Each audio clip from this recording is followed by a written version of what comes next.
mengalir lewat kabel, kemudian ke sini ke elektroda. Nah, coba kita sambungkan elektrodanya dengan sendok ini ya. Apakah menyala?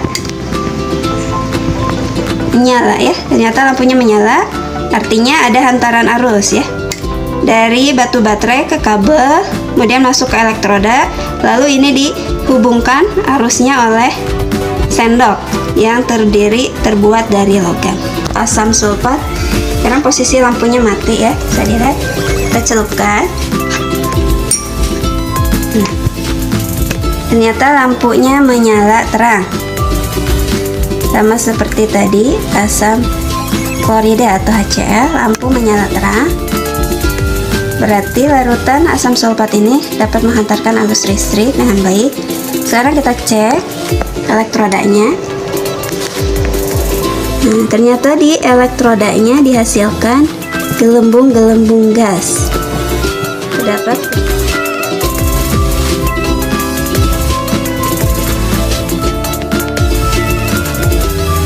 yang akan diuji adalah larutan NaOH atau natrium hidroksida.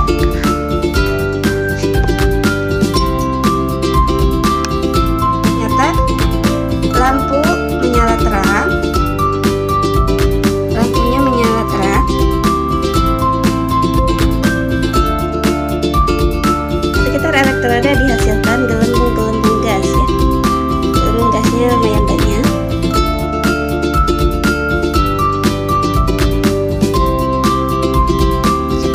Kita coba cabut ya. Angkat elektrodanya. Kita lihat, nah, lampunya langsung padam. Ini sudah, kita simpan dulu.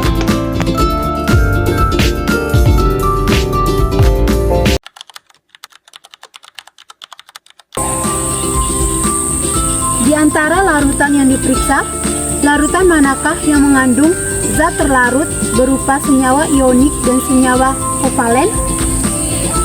Jawabannya adalah larutan yang mengandung zat terlarut berupa senyawa ionik adalah larutan NaCl dan kapur siri atau CaOH2. Larutan yang mengandung zat terlarut berupa senyawa kovalen adalah larutan HCl, H2SO4, air, gula, NH3 atau amonia, CH3, COOH atau cuka dan alkohol. Mengapa serbuk garam dapur tidak menghantar listrik? Serbuk garam dapur yang kering tidak dapat menghantar listrik karena dalam keadaan padat. Ion-ion Na positif dan Cl negatif terikat kuat dalam isi kristal dan tidak dapat bergerak bebas. Arus listrik hanya dapat mengalir jika terdapat ion-ion yang bergerak bebas dalam suatu medium. Sebaliknya, ketika garam dapur dilarutkan dalam air, kristal ioniknya terurai menjadi ion-ion Na positif dan Cl negatif yang dapat bergerak bebas dalam larutan, sehingga larutan garam dapat menghantar listrik.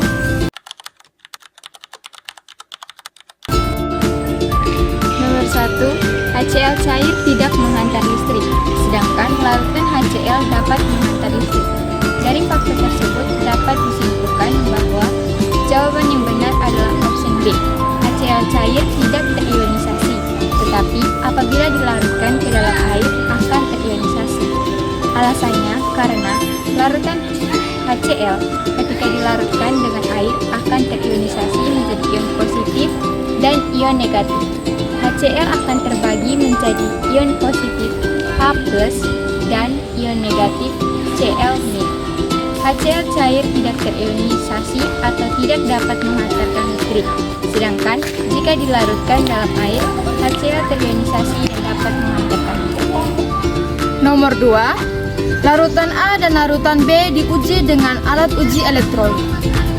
Lampu alat uji menyala ketika menguji larutan A, sedangkan apabila larutan B yang diuji, maka lampu tidak menyala tetapi ada gelembung-gelembung pada gas elektrodenya. Dari pengamatan tersebut dapat disimpulkan bahwa jawabannya adalah C, yaitu jumlah ion pada larutan A lebih banyak daripada jumlah ion pada larutan B. Hal tersebut karena ketika menguji larutan A, lampu pada alat uji menyala, sedangkan ketika menguji pada larutan B, lampu yang diuji tidak menyala. Sehingga dapat disimpulkan bahwa jumlah ion pada larutan A lebih banyak daripada jumlah ion di larutan B. Dari percobaan daya hantar listrik, beberapa larutan dalam air diperoleh dalam data berikut. Pernyataan yang benar adalah B. Ki non-elektrolit. Karena larutan Ki adalah larutan non-elektrolit, maka gelembung gas yang dihasilkan tidak ada. Kalau pada option A, larutan P adalah larutan elektrolit yang kuat karena berdasarkan percobaan, larutan P menyala dan gelembung gas yang dihasilkan banyak. Begitu juga pada option C, karena seharusnya larutan R adalah larutan elektrolit yang kuat. Option D itu juga salah, karena pernyataan yang benar adalah larutan S adalah larutan elektrolit lemah karena berdasarkan hasil percobaan, lampu menyala redup dan seharusnya gelembung gasnya sedikit, bukan banyak.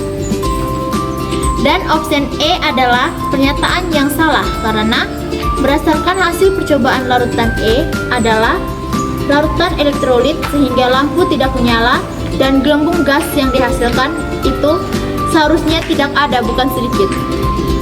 Nomor 4, di antara pasangan senyawa berikut yang dalam keadaan padat tidak menghantar listrik tetapi dalam keadaan cair dan larutan dapat menghantar listrik adalah jawaban yang benar, yaitu B, KCl dan NaCl.